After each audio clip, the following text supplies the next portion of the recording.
Professor Kalzak Torex straightened his ceremonial academic sash for the fourth time that morning, admiring how the platinum threads caught the light of Nexum Prime's three suns streaming through the lecture hall windows.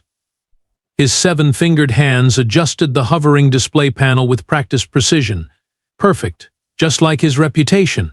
"Silence, please." His voice boomed across Lecture Hall 7, instantly quieting the chattering masses of tentacles, appendages, and translucent communication sacs. "Welcome to Advanced Mythological Species Studies. I am Professor Kalzak Torex, six-time recipient of the Galactic Truth in Academia Award and author of Debunking the Universe, Why Your Grandmother's Tales Are Astronomically Stupid." A ripple of appreciative clicks and whistles swept through the room. Students from 17 different star systems had fought for seats in his class. Some literally fought. The Messerite in the front row still had healing claw marks across her chitinous forehead. Today, Kalzak continued, puffing out his thorax importantly, we examine perhaps the most persistent and ridiculous mythological species of all, the so-called humans. He spat the word like it was a piece of spoiled nutrition cube. The display behind him flashed with crude artistic interpretations of bipedal creatures with laughably inefficient respiratory systems. These fictional beings supposedly evolved on a backwater planet called Earth, which allegedly exists in the unfashionable western spiral arm of the galaxy. The class dutifully took notes, recording every word of his wisdom. Now, what makes humans particularly absurd among mythological creatures? Their supposed biology defies every established principle of xenobiology. According to legends, they breathe oxygen as their primary gas. Oxygen, the corrosive element. Might as well claim they drink acid. The students burst into laughter, their various breathing apparatus wheezing with mirth. Even the gaseous floatlings in the back bubbled appreciatively. Professor Kalzak smiled smugly. Another semester, another chance to crush ridiculous superstitions under the heel of science. This was going to be his best lecture yet. Professor Kalzak tapped his display, bringing up a detailed anatomical diagram that looked like someone had asked a drunk artist to draw a stick figure with too many internal organs. "Behold, the so-called human anatomy," he announced with theatrical disdain. "Notice how they supposedly have only one heart. Hey, as if any sentient species could evolve with such a laughable single point of failure." A Viridian student raised one of her eye stalks.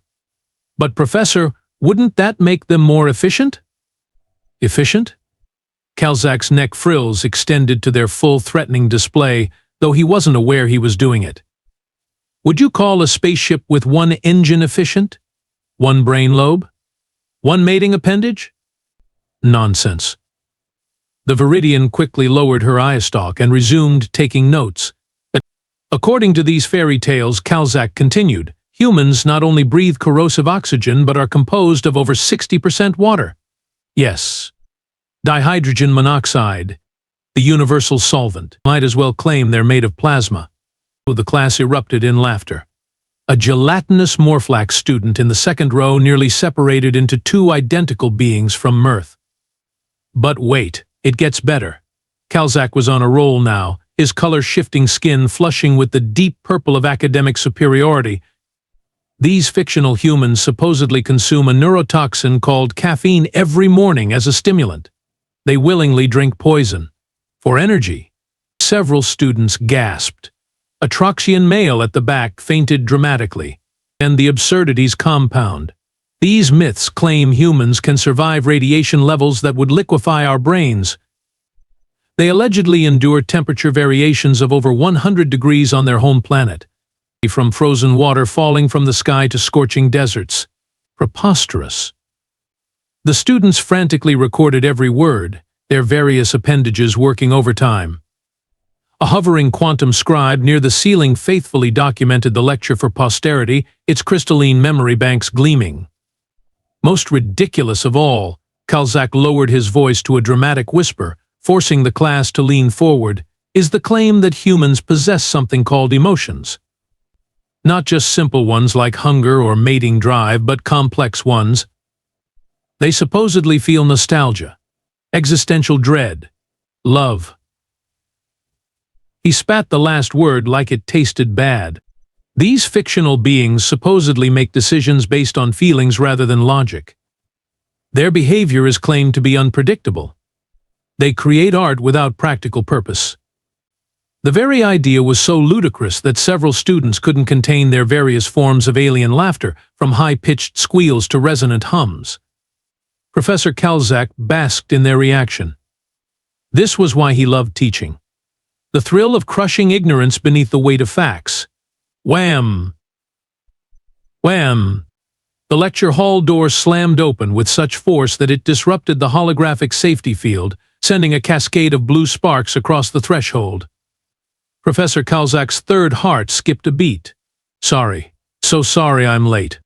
A bizarre bipedal creature stumbled into the room, clutching what appeared to be a data tablet and breathing heavily. Its skin was an alarming pinkish tan color, with patches of darker pigmentation across the cheeks. Most disturbing was the thick mop of brown filaments sprouting from the top of its cranial structure. Professor Kalzak blinked all four of his eyes in rapid succession. In 15 cycles of teaching, he'd encountered students from nearly every corner of the United Stellar Alliance. But this was new. You are interrupting my lecture, Kalzak said icily. Identify your species and planet of origin immediately. The strange being offered an apologetic grimace, displaying disturbingly white calcium deposits in its mouth. Liam Parker, sir. Transfer student. The quantum transit pod was delayed because of solar flares. Kalzak's irritation morphed into professional curiosity. Clearly this was some obscure species from the outer rim, perhaps even from the newly discovered Andromeda colonies. What perfect timing. A living example of bizarre evolutionary paths to contrast with the absurd myth of humans. Very well, he sniffed. Take a seat and attempt to catch up, though I doubt your species' cognitive abilities will be sufficient. Several students tittered at the insult. The creature Liam showed no offense, merely nodding and scanning the room for an empty seat. The only available spot was next to Vora Nexos, a Centaurian exchange student whose natural azure coloration had been fashion-modified with bioluminescent purple streaks. As Liam approached, her compound eyes widened with unconcealed fascination. "Can I sit here?" Liam whispered. Vora's translator collar processed his words with a slight delay before she nodded enthusiastically, shifting her four lower limbs to make room. "What are you?" she whispered back, her mandibles clicking with excitement.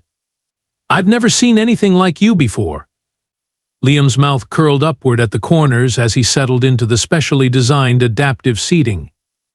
"That's funny," he murmured, glancing at the professor's presentation still displaying crude images of mythological humans. "I think you're about to find out." Professor Kalzak cleared his throat dramatically. "As I was saying before we were so rudely interrupted," he continued his lecture, completely unaware that his entire academic career was about to implode spectacularly. "Let us examine the supposed behavioral patterns of these humans." Professor Kalzak continued, emphasizing his point with exaggerated air quotes that involved all 14 fingers. The most laughable aspect is their claimed method of problem-solving. Liam shifted uncomfortably in his seat, his initial amusement fading into irritation. The adaptive chair struggled to accommodate his unfamiliar posture, occasionally emitting concerned beeps. "Observe this obviously doctored footage," Kalzak said, activating a holographic projection, allegedly from their primitive space exploration era. The display showed astronauts on the Apollo 13 mission jury rigging a carbon dioxide filter with duct tape and spare parts. Kalzak paused the footage at a particularly complex moment. "Are we supposed to believe," he said with exaggerated incredulity, "that when faced with imminent death, these creatures simply improvised? Without following proper safety protocols or submitting their solution for peer review? Ooh, absurd." Liam inhaled sharply, then bit his lip to keep from interrupting. His hands clenched into fists on his desk. Vora's antenna twitched in response to his obvious distress. She leaned closer. "Are you okay?" she whispered. "Your epidermal layer is changing color." "I'm fine," Liam muttered, his face indeed reddening. "Just frustrated." "And this?" Kalzak triumphantly transitioned to his next exhibit, completely oblivious to the brewing storm. Is supposedly a human ritual called surfing, where they allegedly balance on fluid water waves using primitive boards. The hoax is immediately obvious. No sensible species would willingly immerse themselves in a dihydrogen monoxide solution for recreation. The class dutifully laughed on cue, all except Liam, who now wore an expression that would have alarmed anyone familiar with human facial cues. Laura's compound eyes darted between the images on screen and Liam's increasingly agitated demeanor. Her academic curiosity triggered, she began covertly scanning him with her personal data collector disguised as a decorative bracelet. Most ridiculously.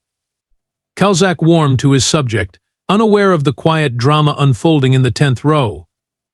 These mythological humans supposedly entered extremely hazardous environments voluntarily, climbing frozen mountains, exploring underwater caves.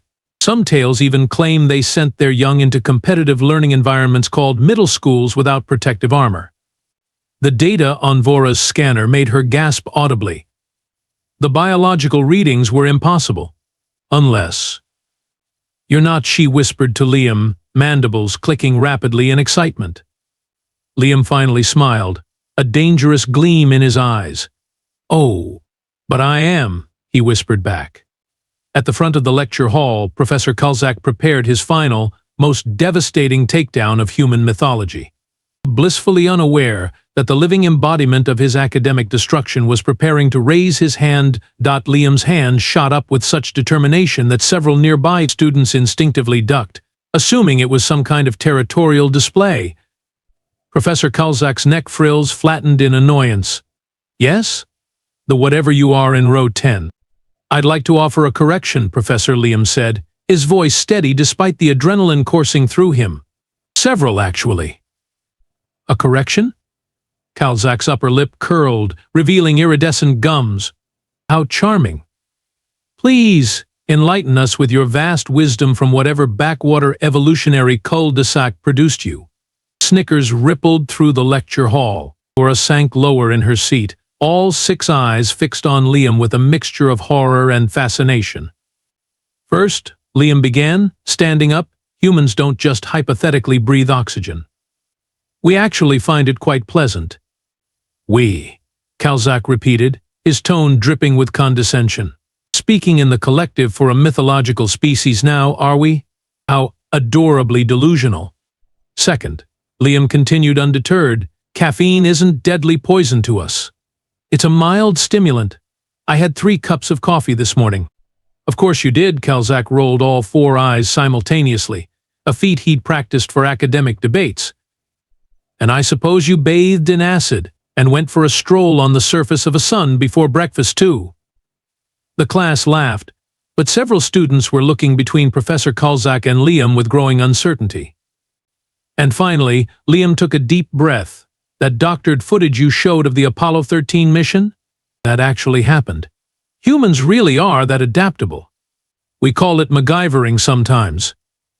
Kalzak slammed a fist on his podium, his patience evaporating. "Enough. I don't know what species you are, but clearly your educational foundation is severely lacking.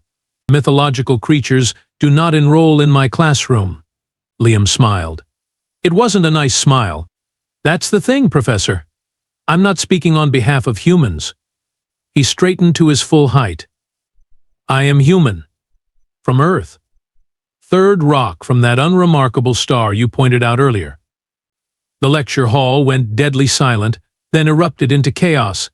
A Vulpine student from the Sirius system leapt onto her desk, howling in terror.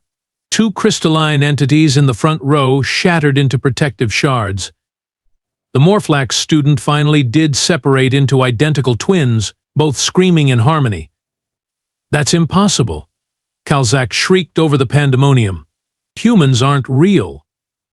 "Oh, really?" Liam reached into his bag, pulled out a water bottle and took a long drink. "Water, 60% of my body, give or take." He jumped in place a few times. Single heart cardiovascular system working just fine. A methane breather fainted dead away. Someone triggered the emergency ventilation system. "This is a prank," Kalzak's voice had risen 3 octaves. An elaborate hoax. He's wearing a costume. Vora, recovering from her initial shock, stood beside Liam. Professor, my scanner confirms it. His biology matches nothing in our database, but it's consistent with what we know of theoretical human physiology. That's because humans don't exist. Kalzak was practically foaming now, his academic reputation disintegrating before his eyes. Next you'll tell me he has that ridiculous human trait, what was it? Oh yes, humor. Well, Liam grinned, I do find this situation pretty hilarious, if that counts. A student with recording tentacles was capturing everything. Another was already transmitting to the Galactic academic network. In the back row, a photosynthetic collective began composing a ballad about this historic moment. Professor Kalzak's complexion shifted to the pale green of career suicide as the enormity of the situation finally hit him. 15 years of published research, 6 prestigious awards, and 4 mating contracts based on his academic standing, all potentially worthless.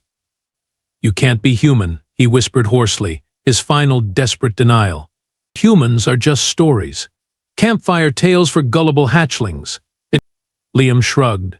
And yet here I am, very much real, and currently paying a small fortune in interstellar tuition to be told I don't exist. You want proof?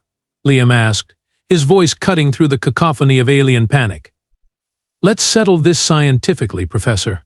Isn't that your specialty? Before Kalzak could respond, Liam approached the front of the lecture hall. Students scrambled to clear a path, some extending sensory appendages to gather more data, others retracting theirs in fear. Your medical scanner, Liam pointed to the device on the professor's desk, standard equipment for xenobiology demonstrations. Scan me. Professor Kalzak's trembling fingers activated the device, certain it would expose this ridiculous charade. The scanner hummed, projecting Liam's internal structure in holographic detail above the lecture podium. Single heart, Liam narrated as the scanner highlighted his cardiovascular system in pulsing red. A pair of lungs that process oxygen. Central nervous system with a brain that, yes, experiences complex emotions. He smiled at the horrified professor, including satisfaction at this moment. The lecture hall doors burst open again. Dean Yuldor swept in, his ceremonial robes billowing dramatically. The university administrator's face tendrils were twitching with anxiety. What is the meaning of the dean froze, his 6 eyes blinking asynchronously at the human anatomical display? Oh, it's happened. Dean Yuldor. Kalzak practically flung himself at his superior. This creature is perpetrating a hoax, some elaborate costume, a conspiracy to undermine my research. The dean's tendrils drooped. I'm afraid not, Professor. The diplomatic corps informed university administration last week. Earth has officially joined the galactic community. The embargo on human space has been lifted. We sent you several urgent messages. I was busy preparing my lectures, Kalzak whispered, his academic life flashing before his eyes. Around them, students were recording everything on their quantum crystals and PSI pads. A hive mind collective in the corner was already composing and publishing a real-time thesis revision. This is being broadcast to 17 systems. A student helpfully informed the room, her tentacles manipulating her recording device with obvious glee. The Galactic Academic Review just flagged all of Professor Kalzak's publications for emergency reassessment. Kalzak swayed on his feet. 15 years of research, 6 prestigious awards. His definitive textbook, Mythological Species, Why Your Ancestors Were Gullible Fools, now worthy only as cosmic toilet paper. But he stammered, watching Liam demonstrate the uniquely human ability to touch his thumb to each finger in rapid succession. Humans can't be real. My entire career is based on incorrect assumptions, Dean Yuldor finished with bureaucratic bluntness. The Board of Regents is convening an emergency session as we speak. Professor Kalzak slumped against his lecture podium, his color fading to the dull gray of academic disgrace. The room had devolved into a mixture of excited chatter, frantic recording, and in the case of the more sensitive species, quiet weeping at having their worldview so thoroughly shattered. I'm finished, Kalzak muttered, more to himself than anyone else. 15 years of research. My mating prospects. My tenure. My reserved parking space. Liam Parker watched the alien professor's meltdown with growing discomfort. He hadn't intended to cause such devastation, he'd just reached his limit with the misinformation. The human stepped forward, surprising everyone, including himself. You know, Liam said loudly enough to quiet the room, technically Professor Kalzak isn't entirely wrong. All eyes, stalks, sensory pits, and quantum perception fields turned toward him. I mean, humans were mythological to the galactic community until recently. The information was classified. The professor was working with the data available to him. Liam shrugged. That's just good science, right? Dean Euldor's face tendrils perked up slightly, sensing a potential escape from administrative disaster. The human makes an excellent point.